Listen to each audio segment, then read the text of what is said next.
Yeah, all right. So just to proceed from where we stopped, I would let me start sharing my screen.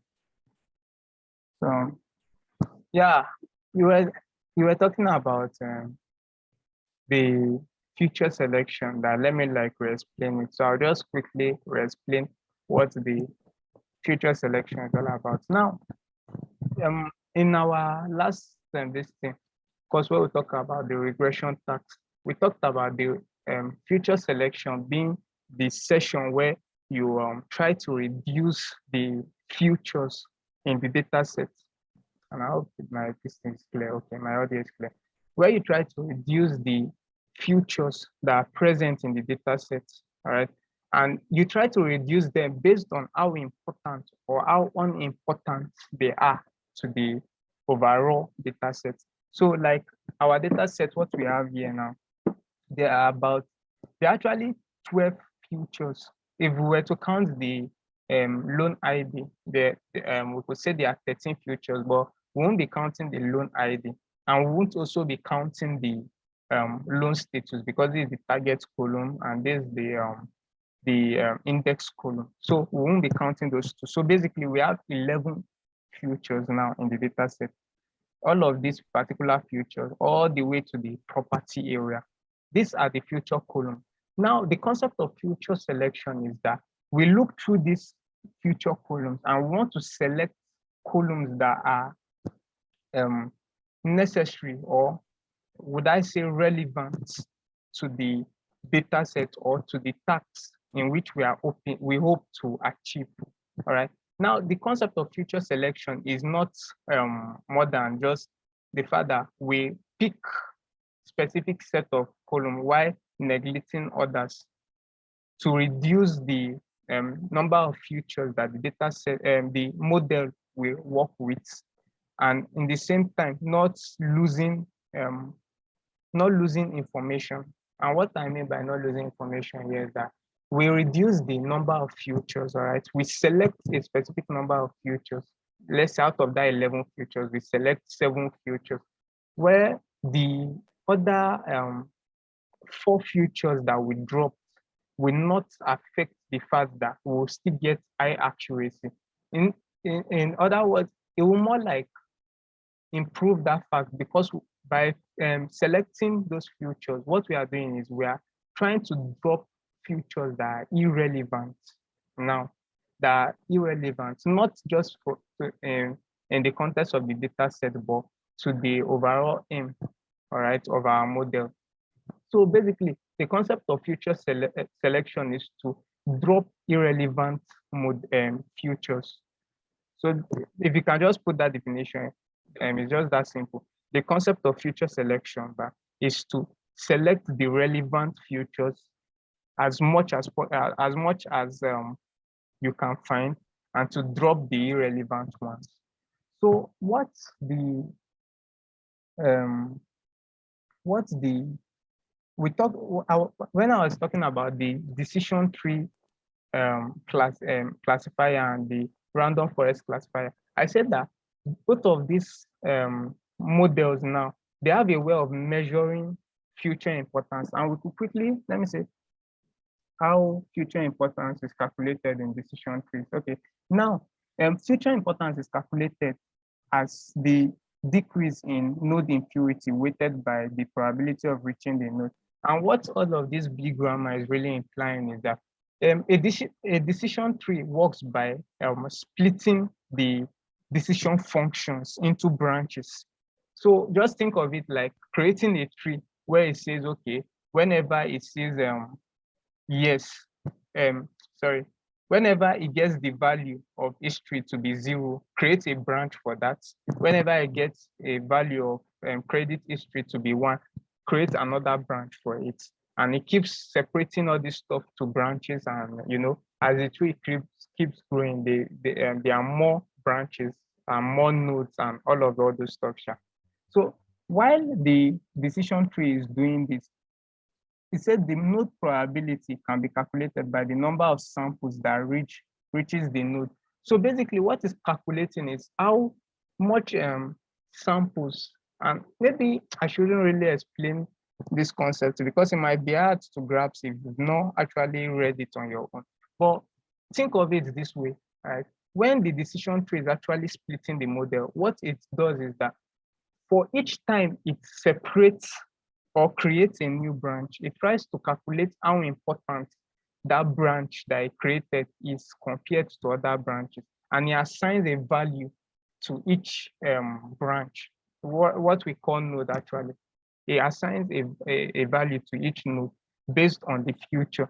At the end of all of this assigning and all of this stuff, it is able to write down a calculated form of how important each future is to the separation of the branches. So what the decision tree model aims to achieve is that what we aim to achieve rather with the random forest classifier, which as I stated is an ensemble. And what I mean by ensemble here is a collection of decision trees. So the random forest classifier, what we aim to do with it is to just check out the importance of each futures.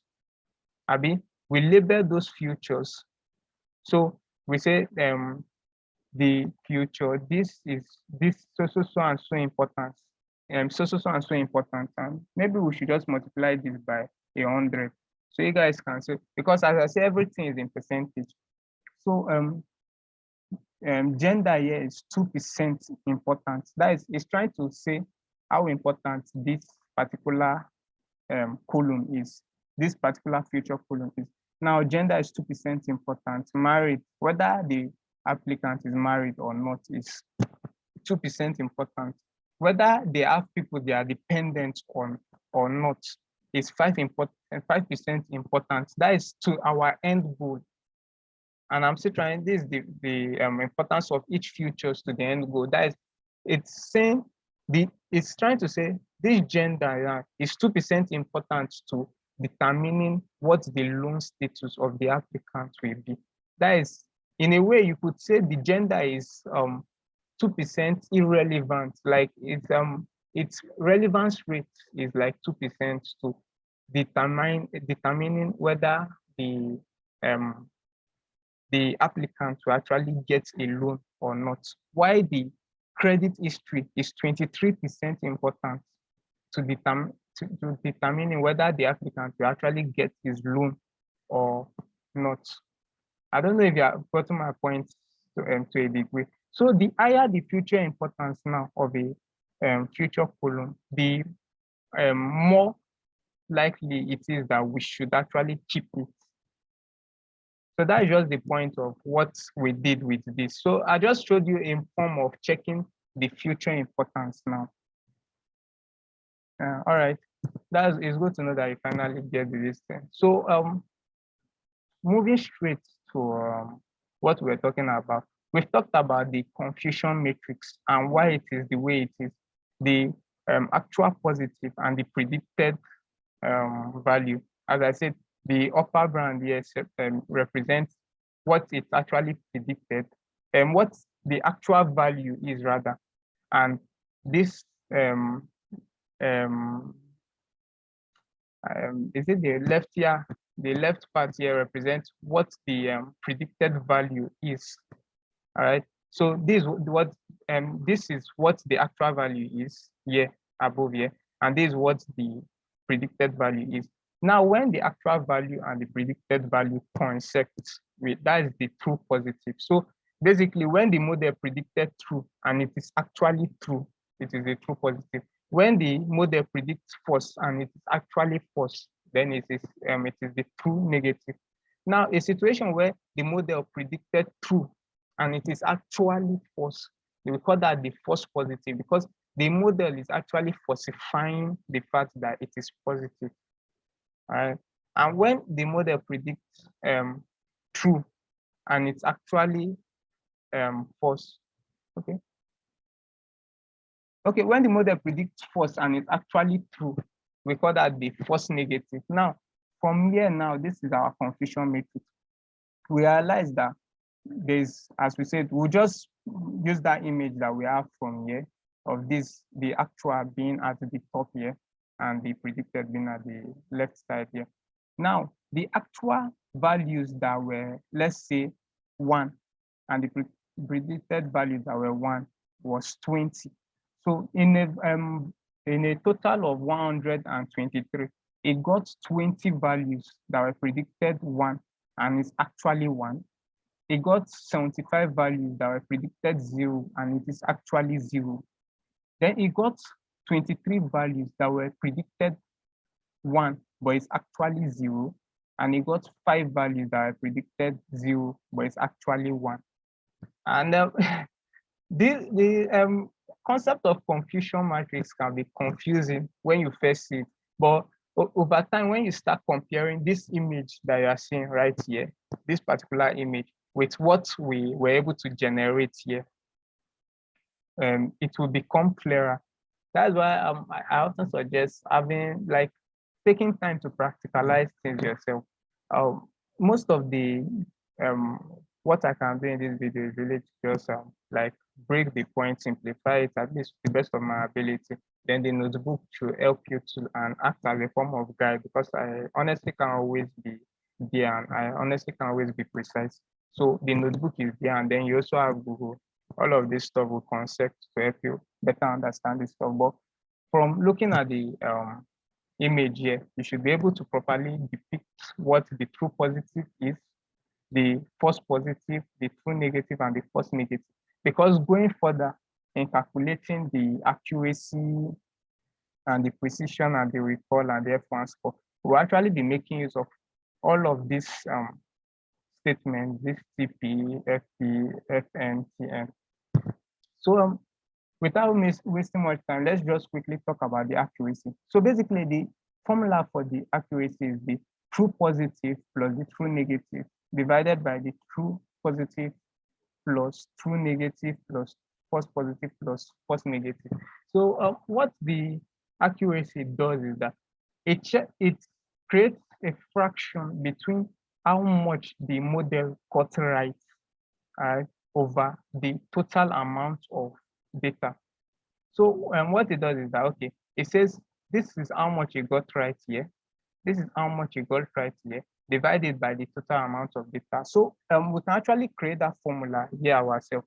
So we have 20, which is how much you got right here, plus 75, not 85, 75, 85, 75, yeah. And I should put this in parentheses because of the order in maths.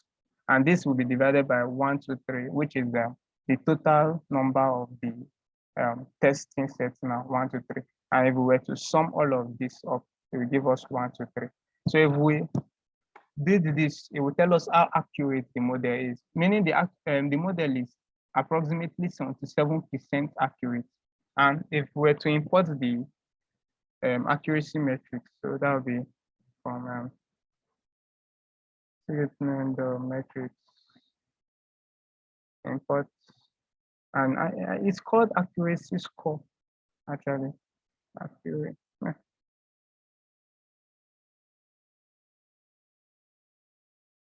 I use scores. Oh, I said import from, okay. So it's called the accuracy score. And if we were to call this now the accuracy score, inputting this exact same values, that is the actual value and the predicted value. If we were to impute them here, you realize that this is exactly what we thought. This is the exact formula for the accuracy. So it takes the calculation, this diagonal here, that's 2025. That's what it got right. It sums them up and divides it by the total number of data in data set. That's just the formula for accuracy. So that's if you look at it from a logical sense, when you say the rates of how much the model actually got right, because it got all of this right, it got all of this right. This were what it got like wrong year and year. It didn't get them right. So basically, it checks the degree of how much values it got right. That is what the accuracy is all about. And the reason why the accuracy is not always, say, the best metric is like what I was talking about when I talked about applying a stratified fold now to the data set, splitting the data set in when they are imbalanced in data sets. And what I actually mean by this is that in a scenario now where there are more, say, positive value than there are negative value in the target column, which is, for instance, this target column now, let's assume that in the overall, as we have 614 rows, we actually have 500 that is yes. I mean, we have 500 that is yes, and we have, say, 114 that is no. Now, this is an example of an imbalanced data set. The reason why it's imbalanced is if we were to split the, if we were to create a model and the model is just predicting yes, yes, yes, yes, yes, I mean, it means the model will be right 500 times, Abby. Like, how do I put it? I don't know if I'm framing it right. Okay, yeah. The model will be right like 500 times out of that 614 times that it makes a prediction. Meaning, if the model keep predicting yes, after 614 this thing, if we were to divide this same stuff that we did here, the same stuff, if we were to say something like 500 divided by 614, and the model predicted yes or true, we'll be getting a accuracy of, say, 81%, whereas this would be false because all the model did, like when it was making prediction, is that it predicted yes. And one of the ways I can prove this is, let's this our data set now. Y has a range of Y has a value of, what is the name? Y has a length rather of 123 rows, Abi. And we'll try to create a accuracy score. Now, we'll create a dummy result. I'll call this dummy result. Dummy underscore result, which means our result is not actually true. And what that result will do is it will predict only true, or like only once or true. I'll be making use of the np dot once, I think, yeah. So the np dot ones will actually take the shape, and that's what we want to input here. So the shape is 1, 2, 3, comma. That's just it. Say 123. So this is the dummy result now. I want to impute it into this accuracy score to see whether the model is performing well. Like if we were to impute this dummy result, which is all ones now, so when to impute it into this, you realize that we actually still get a high enough accuracy. It says that it's 65% accurate, whereas all these dummy results contain is ones. And if I was to, let me just print that out so you know what I'm talking about. This is everything in here is nothing but one.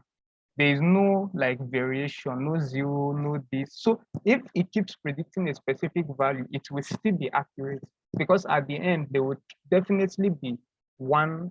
There will definitely be like at the end there will always be right at some point.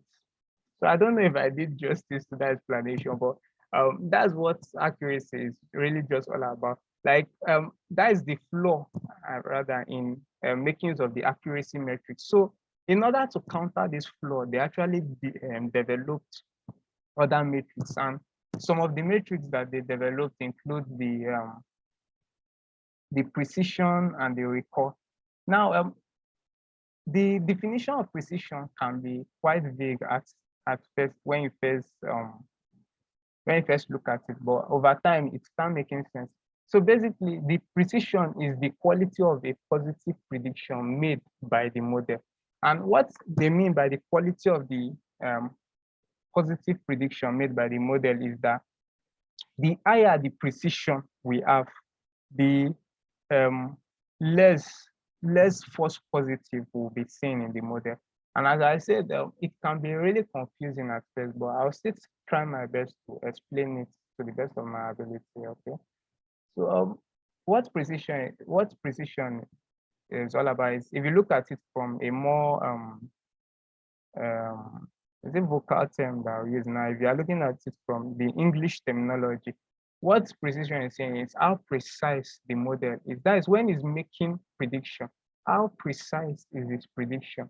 Is it just making the prediction randomly as we did here? Because what this is doing now is that because it's calculating the accuracy, it will always have a good accuracy rate. The same thing if we were to change this to zeros, if we were to change this to zeros, it will also have a good enough accuracy rate based on which is more between the ones and the zeros, all right? But with the precision, we're able to go above that now and check that is the model really just guessing the value back, or is being precise about what it is getting. Yeah. So sorry. So the objective of the precision metrics is to check how precise the model is. And how it does this is it takes the ratio of the true positive over the true and false positive. What's happened now? What happened? What happened? What happened? I went to shift something. Okay. It takes the ratio of the true positive over the ratio of the summation of both true positive and false negative. And from what we have in our diagram, this is the true positive, right? And this is the true positive and false negative. So basically, it's trying to check the how less, as in it's trying to check the degree in which it's predicting positive values. It's trying to check the degree in which it's predicting positive values. So if we were to place this formula now into this thing, this is the formula for precision. Just to look at this value here, say 20 divided by 20 plus 23. So basically, precision is like saying 20 divided by 20 plus 23 is actually 43. So basically, this is the precision. The model would be said to be 0.46% precise compared to the accuracy. Now, this is pretty low, and it makes us know that, okay, this model still has a long way to go. It is accurate, at least to a degree, but it's not precise. And this is just a way of looking at it. Right? So the precision score is also imported the same way you import the other listing metrics. So say precision score. So if you call for the precision score,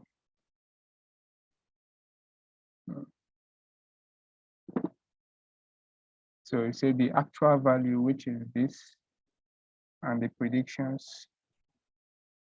So, okay. Oh, sorry. I think there's a change. Is it this? Oh, it must have been this. Sorry. I think 2025. 2025. No. Not 2025. 75 over 75 over 75 plus 323. 75 over 75 plus 23. Okay. So I'm guessing like this table isn't as precise as I thought it would be. It's although that doesn't mean that it negates the ideal, it actually states the idea. But I think these values are switched, like the true negative should be here and the true positive should be here. So I should be changing this image soon. I'll change this image just to avoid that confusion. At least from the confusion metric, we can see that this is the results that we get when we ask for the precision, which shows that, okay, the model is actually precise enough compared to the accuracy. The model is very precise, and the recall does kind of like the opposite of the precision, not the an entire opposite, but compared to the precision metrics, which checks how precise the model is, leading to less false positive, right? The recall leads to less false negative. So as the precision focuses on how much how much the model how much the model gets positive results, right? The recall focuses on how much the model gets negative results. So that is just the difference. And the formula is kind of similar. Just say the true positive, just as it's done here, is plus true positive plus false positive. Now, with this little change that we've observed, it might be harder to process this, but we've already know that the true positive is what is located here now, not what we saw in the other listing. So if this is the true positive, this should be the false negative. That shouldn't change. So for the recall, we should say that will be 75 and 5. That will be 75 divided by 80. And I hope get it this time, because we are actually learning a lot that is wrong from our listing divided by 80. Okay, so we have a 93% recall. And if we were to do this same stuff here,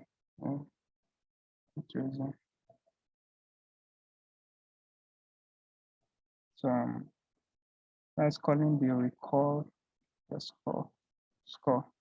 So we just say the recall score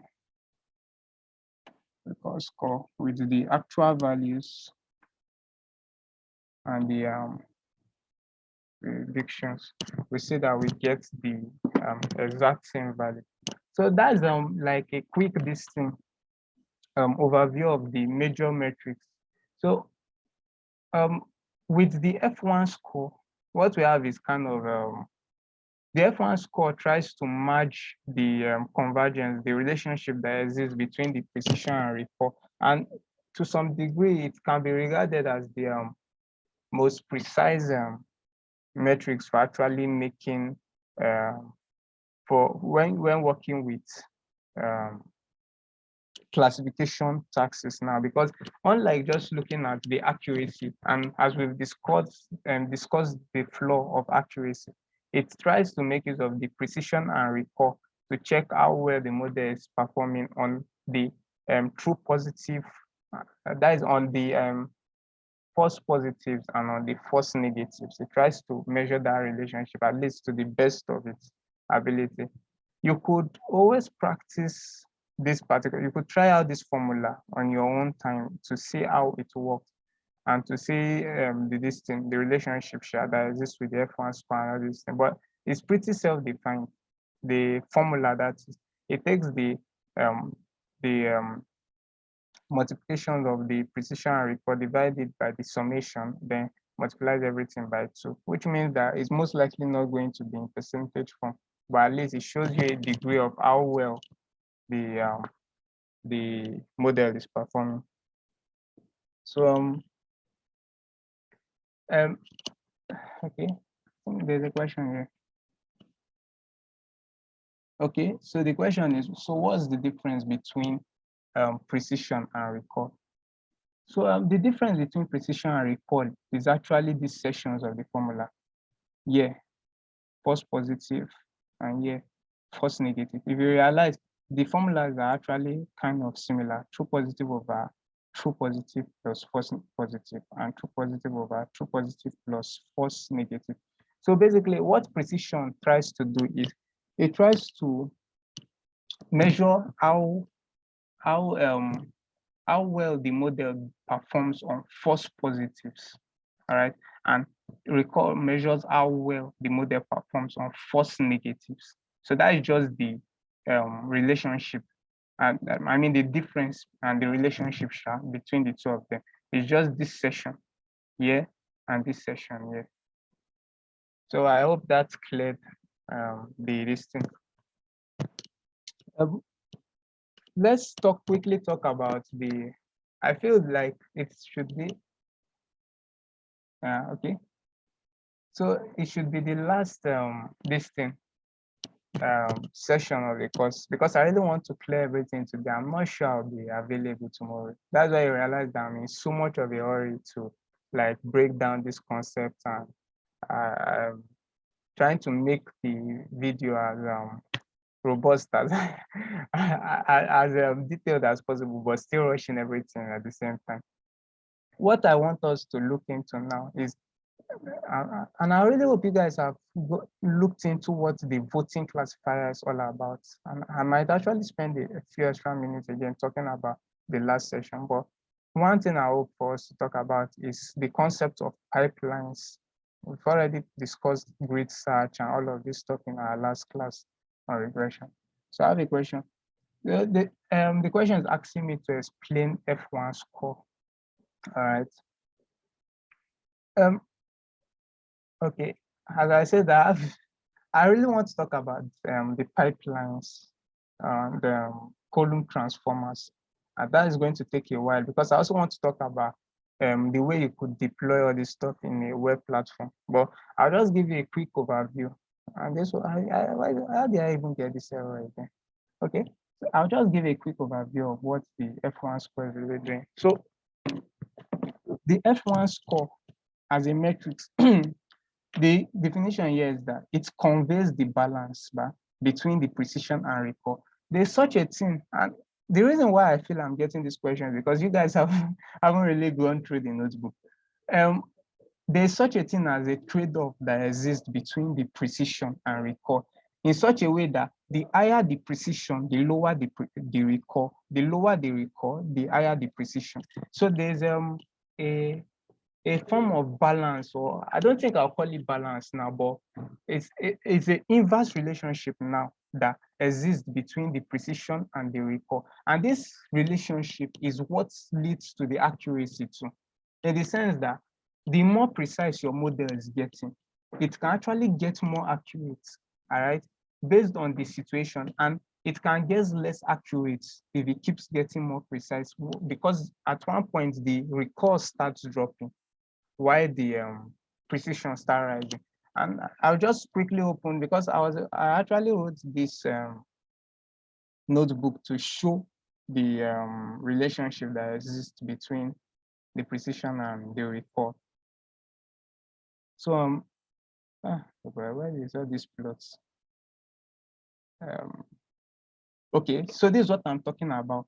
The blue, this dotted blue now represents the precision, and this dotted, this green represents the recall. Now, if you realize at the point, because they move between the point 0 and 1, which represents the accuracy between 0 to 1, all right?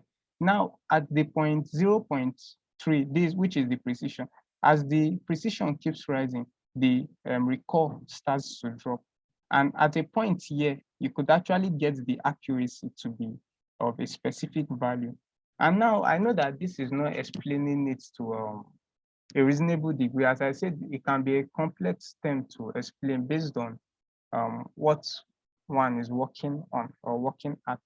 But the keynotes to take here is that there's always, there's an inverse relationship that exists between the precision and recall. And what the F1 score tries to do is that it tries to check this balance, all right? It tries to measure this relationship between the precision and the recall, and use this relationship to find a balance between two of them. That is to find this particular point here. It tries to find, F1 score tries to find this particular point here, where the balance and the recall is not actually so high or so low, and yet it gives a good enough result for accuracy. So F1 score is needed when you seek to, when you seek a balance between the precision and the recall.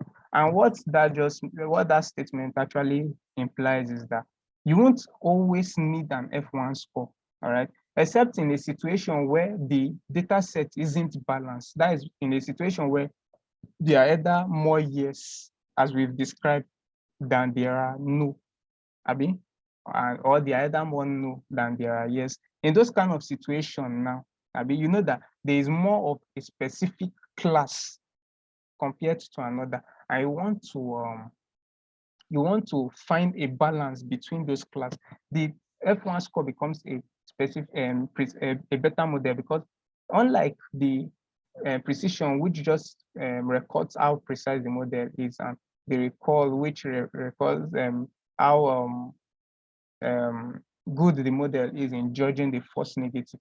The F1 score take both of these into consideration, and I honestly can't break down the formula, not because it's that complicated to break down, but it's uh, it's a time-consuming something. It's a time-consuming something. But what the F1 score chart tries to do is that it looks at this balance that exists between the precision and the requirement. It tries to measure the balance between them in such a way that the precision doesn't really go too low, while the recall as well goes too low. And if you want to get the stuff better, just try analyzing the precision recall trade-off that I was talking about. When you understand the trade-off that exists between both precision and the recall, you will see a diagram. There's a diagram, I think, getting to the end. Yeah, okay. This is the diagram that I'm talking about, something like this, where it actually checks for the point between the precision, where the precision is actually 1 and the recall is actually 1. And the F1 score tries to find a point like this, all right, where the precision and the recall is not, one is not so high and the other so low, all right. So it just gets, that's the function, the whole function.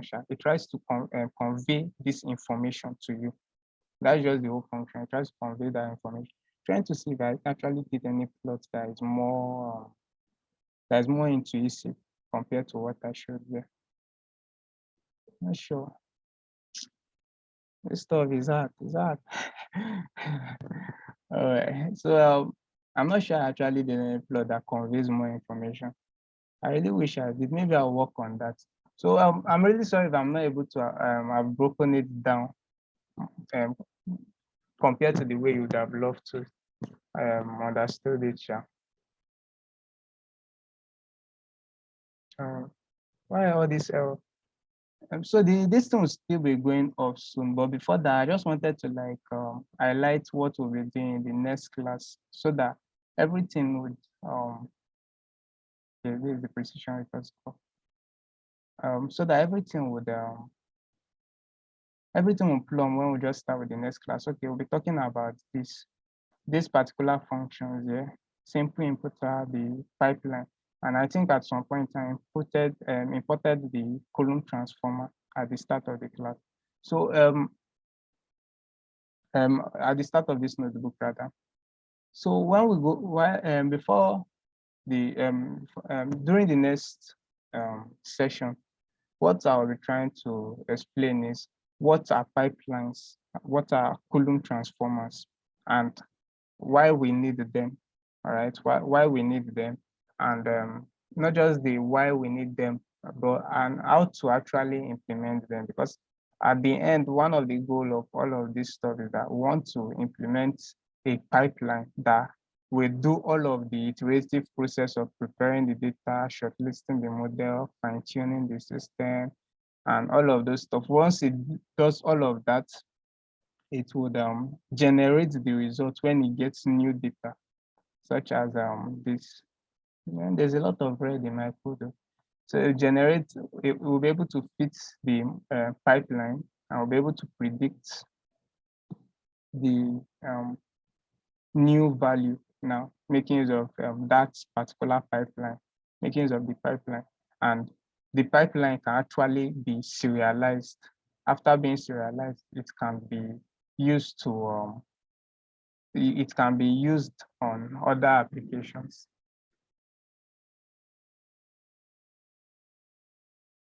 Yeah.